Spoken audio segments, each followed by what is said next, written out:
नमस्कार जय जगन्नाथ आम चैनल को आपण मानकु बहुत बहुत स्वागत। 14 जानुआरी मकर संक्रांति दिन चुपचाप घरर एही जगारे रखी दियंतु केवल एक मुठी लुण। आपण जेते दरिद्रता मध्यरे गति करुथिले मध्य आपणकर दरिद्रतार परिसमाप्ति होइजिब। आपण जणे धनवान व्यक्ति होई पारिबे। समस्त दुख कष्टरु मध्य आपणंकु मुक्ति मिलिजिब। मृत्युदंड एवं पितृदोषरु मध्य आपणंकु मुक्ति मिलिजिब। माँ लक्ष्मी एवं भगवान विष्णुक कृपारु आपणंक घरे केबे भी धनर अभाव हेब नाही। तो मकर संक्रांति दिन जदि आपण एक मुठी लुण घरर एही जगारे रखी दियंती तो तत्काल ही आपणंक गृहरु दरिद्रता दूर होइजिब। आपणंकु माँ लक्ष्मींकर आशीर्वाद प्राप्त हेबा सहित भगवान श्री विष्णुंकर आशीर्वाद मध्य आपणंकु प्राप्त हेब। सांगमाने प्रत्येक वर्ष पौष मासरे सूर्य जेतेबेले मकर राशि को चलन करती तो ताहाकु आमे मकर संक्रांति भावरे पालन करिथांती। सांगमाने आमर हिंदू धर्म रे मकर संक्रांतिर बहुत अधिक मान्यता रहिछि। धार्मिक मान्यता अनुसारे एही शुभ दिन रे पवित्र नदी रे स्नान एवं दान पुण्य करिबा द्वारा आपणकर समस्त मनस्कामना पूर्ण होइथाए। मकर संक्रांति दिन समस्त प्रकारर सुख समृद्धि प्राप्त करिबा पई एवं माँ लक्ष्मींकर विशेष कृपा प्राप्त करिबा पई लोकमाने अनेक प्रकारर उपायर पालन करिथांती। तेबे आजिर एही भिडियो रे मु आपण मानंकु एपरी एक उपाय विषय रे कहिबाकु जाउछि जाहाकु जदि आपण मकर संक्रांति दिन पालन करिनियंती तेबे निश्चित भावरे आपणक गृहरे धन संपत्ति सुख समृद्धि एवं सफलता भरी होइजिब एवं आपणक गृह उपरे माँ लक्ष्मींकर कृपा दृष्टि मध्य सर्वदा बनी रहिब। तेबे मकर संक्रांति दिन घरर एही जगारे चुपचाप रखी दियंतु एक मुठी लुण। संपूर्ण वर्षटी रे आपणक गृहरे केबे भी धन धान्य रे कमी हेब नाही। घरे सुख समृद्धि एवं शांति बनी रहिब। ज्योतिष शास्त्र अनुसारे एही वर्ष मकर संक्रांति रे रोहिणी नक्षत्रर विशेष संजोग बनिब। ज्योतिष शास्त्र रे रोहिणी नक्षत्र को बहुत ही शुभ माना जाइथाए। तो एही समय रे दान धर्म पुण्य एवं पूजा पाठ करिबा द्वारा आपणंकु बहुत अधिक पुण्य फल प्राप्ति होइथाए एवं एहा अत्यंत शुभ फलदायी मध्य होइथाए। एहा सहित मकर संक्रांति दिन आनंदिती एवं भ्रमणादि जोग मध्य बनिबार अछि।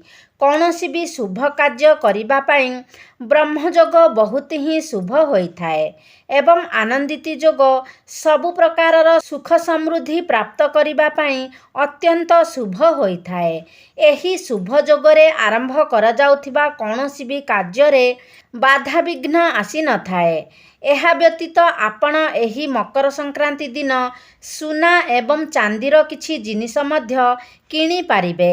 जदि आपण किछि सुना चांदी किणी पारु नाहंती तेबे मकर संक्रांति दिन आपण जदि झाड़ू किणिकी आणंती तो एहा मध्य अत्यंत शुभ होइथाए। एही दिन जदि आपण घर को श्री गणेशंक प्रतिमा फोटो किंबा मयूर पंख आणंती तो एहाकु बहुत मंगलकारी माना जाइथाए।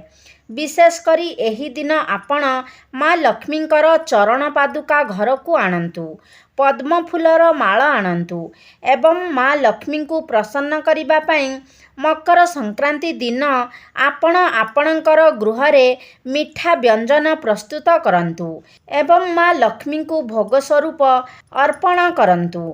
सांगमाने भिडियोटी को स्किप न करी आपण माने शेष पर्यंत निश्चय देखंतु कारण एही भिडियो रे आपण किछि गुरुत्वपूर्ण उपाय विषय रे जानि पारिबे जहाँ आपणकर जीवन को संपूर्ण रूप से बदलाई देव। ତେବେ ଭିଡ଼ିଓଟିରେ ଆଗକୁ ବଢ଼ିବା ପୂର୍ବରୁ ଆପଣମାନେ ଭିଡ଼ିଓଟିକୁ ଗୋଟେ ଲାଇକ୍ କରି ଚ୍ୟାନେଲଟିକୁ ସବସ୍କ୍ରାଇବ୍ କରିଦିଅନ୍ତୁ ଏବଂ କମେଣ୍ଟ ବକ୍ସରେ ଶ୍ରଦ୍ଧା ଓ ଭକ୍ତିର ସହିତ ଜୟ ମା ଲକ୍ଷ୍ମୀ ନିଶ୍ଚୟ ଲେଖନ୍ତୁ। ସାଙ୍ଗମାନେ, ଆଜି ମୁଁ ଆପଣମାନଙ୍କୁ ଲୁଣର ଏକ ଏପରି ଚମତ୍କାରୀ ଉପାୟ ବିଷୟରେ କହିବାକୁ ଯାଉଛି ଯାହା ଆପଣଙ୍କ ଜୀବନରେ ଏକ ବହୁତ ବଡ଼ ପରିବର୍ତ୍ତନ ଆଣିପାରେ। ଏହି ଭିଡ଼ିଓଟି ଆପଣମାନଙ୍କ ପାଇଁ ଅତ୍ୟନ୍ତ ଲାଭଦାୟକ ହେବ। ସେଥିପାଇଁ ଭିଡ଼ିଓଟିକୁ ସ୍କିପ୍ ନ କରି ଶେଷ ପର୍ଯ୍ୟନ୍ତ ନିଶ୍ଚୟ ଦେଖନ୍ତୁ। ତେବେ ସାଙ୍ଗମାନେ, ବୈଜ୍ଞାନିକ ଦୃଷ୍ଟିକୋଣରୁ ଲୁଣ ତ କେବଳ ଏକ ରାସାୟନିକ ପଦାର୍ଥ ଅଟେ। ମାତ୍ର ଯଦି ଆମେ ଆମ ହିନ୍ଦୁ ଶାସ୍ତ୍ର ଏବଂ ମୁନି ଋଷିମାନଙ୍କର ବକ୍ତବ୍ୟକୁ ଦେଖିବା, ତେବେ ଲୁଣ ହେଉଛି ସମୁଦ୍ରର ବୀର୍ଯ୍ୟ ଏବଂ ଆପଣମାନେ ଜାଣନ୍ତି ଯେ ମା ଲକ୍ଷ୍ମୀ ହେଉଛନ୍ତି ସମୁଦ୍ର ଦେବଙ୍କର କନ୍ୟା।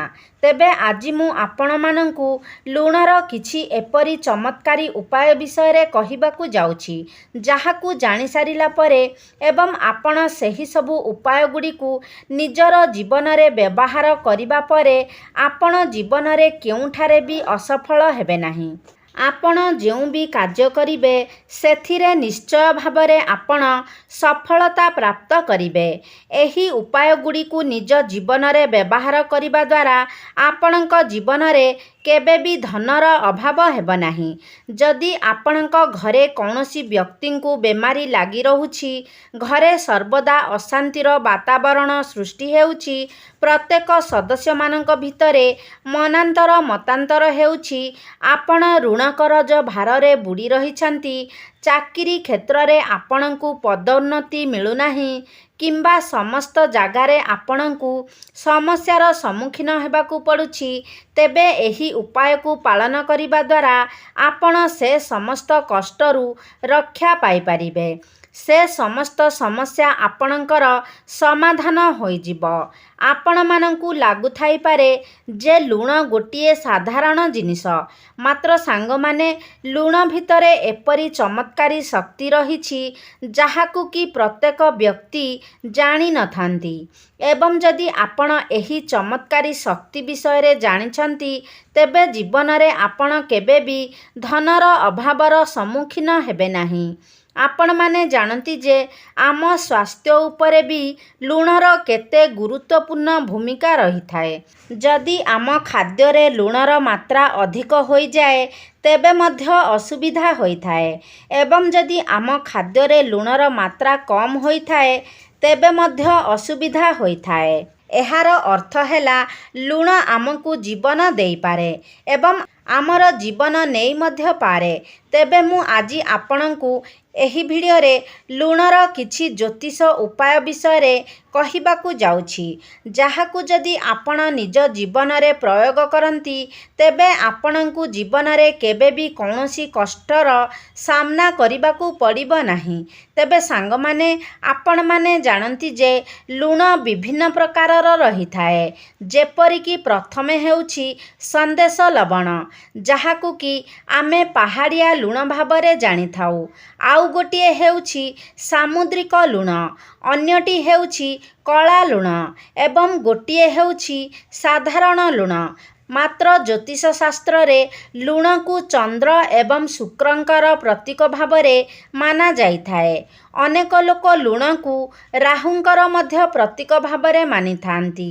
ସେଥିପାଇଁ ଲୁଣର ପ୍ରୟୋଗ କରି ଆପଣ ସମସ୍ତ ଦୁଷ୍ଟ ଗ୍ରହମାନଙ୍କୁ ଶାନ୍ତ ମଧ୍ୟ କରିପାରିବେ। ଜ୍ୟୋତିଷ ଶାସ୍ତ୍ର ଅନୁସାରେ ଲୁଣକୁ ଚନ୍ଦ୍ର ଏବଂ ଶୁକ୍ରଙ୍କର ପ୍ରତୀକ ଭାବରେ ମାନାଯାଇଥାଏ। ସେଥିପାଇଁ ଯଦି ଆପଣ ଲୁଣକୁ କୌଣସି ଷ୍ଟିଲ୍ କିମ୍ବା ଲୁହାର ଡବାରେ ରଖୁଛନ୍ତି, ତେବେ ଏପରି କରିବା ଦ୍ୱାରା ଚନ୍ଦ୍ର ଏବଂ ଶନିଙ୍କର ମିଳନ ହୋଇଥାଏ, ଯାହାକି ଅତି ଅମଙ୍ଗଳକାରୀ ହୋଇଥାଏ ଏବଂ ଏହା ଆପଣଙ୍କ ପାଇଁ ଘାତକ ମଧ୍ୟ ହୋଇଥାଏ। ଯଦି ଆପଣ ନିଜ ଘରେ ଷ୍ଟିଲ୍ କିମ୍ବା ଲୁହା ଡବାରେ ଲୁଣ ରଖୁଛନ୍ତି, ତେବେ ଏହା ଆପଣଙ୍କ ଘର ପାଇଁ ଅତ୍ୟନ୍ତ ଅମଙ୍ଗଳକାରୀ ହୋଇଥାଏ। ଏହା ଆପଣଙ୍କ ଗୃହରେ ରୋଗ ଏବଂ ଶୋକ ବୃଦ୍ଧିର କାରଣ ହୋଇଥାଏ। ଆପଣମାନେ ଲୁଣକୁ ପ୍ଲାଷ୍ଟିକ୍ ଡବାରେ ମଧ୍ୟ ରଖିବା ଉଚିତ ନୁହେଁ। ସବୁଠାରୁ ଭଲ ଜିନିଷ ହେଉଛି କାଚର ଡବା। ଆପଣମାନେ ଯଦି ଲୁଣକୁ କାଚର ଡବାରେ ରଖନ୍ତି ତେବେ ଲୁଣର କୌଣସି ଖରାପ ପ୍ରଭାବ ଆପଣଙ୍କର ଗୃହ ଉପରେ ପଡ଼ିନଥାଏ। ସାଙ୍ଗମାନେ, ଜାଣତରେ ଅଥବା ଅଜାଣତରେ ଯଦି ଆପଣଙ୍କ ହାତରୁ ଲୁଣ ତଳେ ପଡ଼ିଯାଏ କିମ୍ବା କୌଣସି ଜାଗାରୁ ଲୁଣ ତଳେ ପଡ଼ିଯାଏ ତେବେ ଏହା ଅତ୍ୟନ୍ତ ଅଶୁଭ ହୋଇଥାଏ। ଆପଣମାନେ ଜାଣନ୍ତି ଯେ ଯଦି ଲୁଣ ତଳେ ପଡ଼ିଥାଏ ତେବେ ଏହା ଆପଣଙ୍କ ଗୃହରେ ଋଣ ବଢ଼ାଇବାର କାର୍ଯ୍ୟ କରିଥାଏ ଏବଂ ଘରେ ଅନ୍ୟାନ୍ୟ ସମସ୍ୟା ମଧ୍ୟ ଉତ୍ପନ୍ନ ହୋଇଥାଏ। ଅନେକ ବ୍ୟକ୍ତି ଲୁଣ ନେବା ପରେ ଲୁଣ ହାତକୁ ବସ୍ତ୍ରରେ ମଧ୍ୟ ପୋଛି ଦେଇଥାନ୍ତି, ମାତ୍ର ଏପରି କରିବା ମଧ୍ୟ ଉଚିତ ନୁହେଁ। ଯଦି ଲୁଣ ତଳେ ପଡ଼ିଯାଏ କିମ୍ବା ଆପଣଙ୍କ ହାତରେ ଲାଗିଥାଏ ତେବେ ଆପଣ ତାହାକୁ ଧୋଇ ଦିଅନ୍ତୁ ଏବଂ ତଳେ ପଡ଼ିଥିବା ଲୁଣକୁ ସଫା କରି ପୋଛି ଦିଅନ୍ତୁ, କିନ୍ତୁ କେବେ ବି ତଳେ ଲୁଣ ପକାନ୍ତୁ ନାହିଁ କିମ୍ବା ନିଜର ପିନ୍ଧା ବସ୍ତ୍ରରେ ଲୁଣକୁ ପୋଛନ୍ତୁ ନାହିଁ। ଏପରି କରିବା ଅତ୍ୟନ୍ତ ଅମଙ୍ଗଳକାରୀ ହୋଇଥାଏ। ଆପଣଙ୍କ ଗୃହରେ ଏପରି କରିବା ଦ୍ୱାରା ବିଭିନ୍ନ ପ୍ରକାରର ସମସ୍ୟା ଉତ୍ପନ୍ନ ହୋଇଥାଏ। ଏପରି କରିବା ଦ୍ୱାରା ଆପଣଙ୍କର ଚନ୍ଦ୍ର ଏବଂ ଶୁକ୍ର ଗ୍ରହ ଦୁର୍ବଳ ହୋଇଯାଇଥାନ୍ତି। ଯଦି ଆପଣଙ୍କ କୁଣ୍ଡଳୀରେ ଚନ୍ଦ୍ର ଦୁର୍ବଳ ଅଛନ୍ତି ତେବେ ଆପଣଙ୍କର ପାରିବାରିକ ସୁଖରେ ଆଘାତ ଘଟିଥାଏ ଏବଂ କୁଣ୍ଡଳୀରେ ଶୁକ୍ର ଗ୍ରହ ଦୁର୍ବଳ ହେବା ଦ୍ୱାରା ଆପଣଙ୍କର ଧନହାନି ହୋଇଥାଏ ଏବଂ ଗୃହରେ ଆର୍ଥିକ ସମସ୍ୟା ଉତ୍ପନ୍ନ ହୋଇଥାଏ। ଆପଣମାନେ ଜାଣି ରଖିବା ଉଚିତ ଯେ କେବେ କୌଣସି ବ୍ୟକ୍ତିଙ୍କର ହାତକୁ ସିଧାସଳଖ ଭାବରେ ଲୁଣ ଦେବା ଉଚିତ ନୁହେଁ। ଆପଣ ଏପରି କରିବା ଦ୍ୱାରା ସେହି ବ୍ୟକ୍ତି ଏବଂ ଆପଣଙ୍କ ମଧ୍ୟରେ ସମ୍ପର୍କ ଖରାପ ହେବାର ସମ୍ଭାବନା ରହିଥାଏ। ତେବେ ସାଙ୍ଗମାନେ, ଆପଣଙ୍କ ଗୃହରୁ ଦରିଦ୍ରତା ଦୂର କରିବା ପାଇଁ ଏବଂ ମା ଲକ୍ଷ୍ମୀଙ୍କୁ ପ୍ରସନ୍ନ କରିବା ପାଇଁ ଆପଣ ଗୁରୁବାର ବ୍ୟତୀତ ଅନ୍ୟ ସମସ୍ତ ଦିନଗୁଡ଼ିକରେ ନିଜ ଘରକୁ ପାଣିରେ ଲୁଣ ମିଶାଇ ସେହି ପାଣିରେ ନିଜ ଘରେ ପୋଛା ଲଗାଇବା ଉଚିତ। ଏପରି କରିବା ଦ୍ୱାରା ଆପଣଙ୍କ ଗୃହର ସମସ୍ତ ନକାରାତ୍ମକ ଶକ୍ତିଗୁଡ଼ିକ ନଷ୍ଟ ହୋଇଯାଇଥାଏ। ଆପଣମାନେ ଜାଣନ୍ତି ଯେ ଆମ ଘରକୁ ପ୍ରତିଦିନ ବିଭିନ୍ନ ଲୋକ ଯିବା ଆସିବା କରିଥାନ୍ତି ଏବଂ ସେମାନଙ୍କ ପାଦରେ ଯେଉଁ ଧୂଳି ଆସିଥାଏ ତାହା ଆମ ଗୃହରେ ନକାରାତ୍ମକ ଶକ୍ତି ସୃଷ୍ଟି କରିଥାଏ। ସେହି ନକାରାତ୍ମକ ଶକ୍ତିକୁ ଦୂର କରିବା ପାଇଁ ଆପଣ ପ୍ରତିଦିନ ପାଣିରେ କିଛି ଲୁଣ ମିଶାଇ ଘରକୁ ପୋଛା ଲଗାଇବା ଉଚିତ। ଏପରି କରିବା ଦ୍ୱାରା ଆପଣଙ୍କ ଗୃହ ପବିତ୍ର ହୋଇଯାଇଥାଏ ଏବଂ ସମସ୍ତ ନକାରାତ୍ମକ ଶକ୍ତିଠାରୁ ମୁକ୍ତ ହୋଇଯାଇଥାଏ, ଯାହାକି ମା ଲକ୍ଷ୍ମୀଙ୍କର ଆଗମନର ବାଟ ମଧ୍ୟ ଫିଟାଇ ଦେଇଥାଏ ଏବଂ ଏହା ସବୁଠାରୁ ଭଲ ଉପାୟ ଯାହାଦ୍ୱାରା ଆମେ ମା ଲକ୍ଷ୍ମୀଙ୍କୁ ପ୍ରସନ୍ନ କରିପାରିବା। ତେବେ ସାଙ୍ଗମାନେ, ଉପାୟ ହେଉଛି, ଯଦି ଆପଣ ନିଜ ଗୃହରେ ଧନର ବୃଦ୍ଧି କରିବା ପାଇଁ ଚାହୁଁଛନ୍ତି ତେବେ ଆପଣ ଗୋଟିଏ କାଚ ଗ୍ଲାସରେ ପୂର୍ଣ୍ଣ କରି ପାଣି ନିଅନ୍ତୁ ଏବଂ ସେହି ପାଣିରେ ଆପଣ ଗୋଟିଏ ଚାମଚ ଲୁଣ ମିଶାଇ ସେହି ଗ୍ଲାସକୁ ନେଇ ଘରର ଗୋଟେ କୋଣରେ ନେଇ ରଖିଦିଅନ୍ତୁ। ଏପରି କରିବା ଦ୍ୱାରା ମା ଲକ୍ଷ୍ମୀ ଅତ୍ୟନ୍ତ ପ୍ରସନ୍ନ ହୋଇଥାନ୍ତି ଏବଂ ଆପଣଙ୍କର ଧନରେ ବୃଦ୍ଧି ହୋଇଥାଏ। ସାଙ୍ଗମାନେ, ଆମେ ନିଜର ବାଥରୁମରେ ମଧ୍ୟ ଲୁଣ ରଖିବା ଉଚିତ, କାରଣ ଗୃହର ସବୁଠାରୁ ଅଧିକ ନକାରାତ୍ମକ ସୃଷ୍ଟି କରୁଥିବା ସ୍ଥାନ ହେଉଛି ଆମର ବାଥରୁମ। ଆପଣମାନେ ଜାଣନ୍ତି ଯେ ବାଥରୁମରେ ଲେଟ୍ରିନ୍ ମଧ୍ୟ ସଂଯୋଗ ହୋଇ ରହିଥାଏ ଏବଂ ସେଥିରେ ଆମେ ମଳମୂତ୍ର ତ୍ୟାଗ କରିଥାଉ, ତେଣୁ ସେହି ଜାଗାଟି ଅପରିଷ୍କାର ହୋଇଥାଏ। ଆପଣମାନେ ଜାଣନ୍ତି ଯେ ଅପରିଷ୍କାର ଜାଗାରେ ହିଁ ଅଧିକ ନକାରାତ୍ମକ ଶକ୍ତି ସୃଷ୍ଟି ହୋଇଥାଏ। ତେଣୁ ଆପଣ ନିଜର ବାଥରୁମରେ ଏକ କାଚ ପାତ୍ରରେ କିଛି ଲୁଣ ରଖନ୍ତୁ, ଯାହାଫଳରେ ସେହି ସ୍ଥାନର ସମସ୍ତ ନକାରାତ୍ମକ ଶକ୍ତିଗୁଡ଼ିକ ନଷ୍ଟ ହୋଇଯିବ।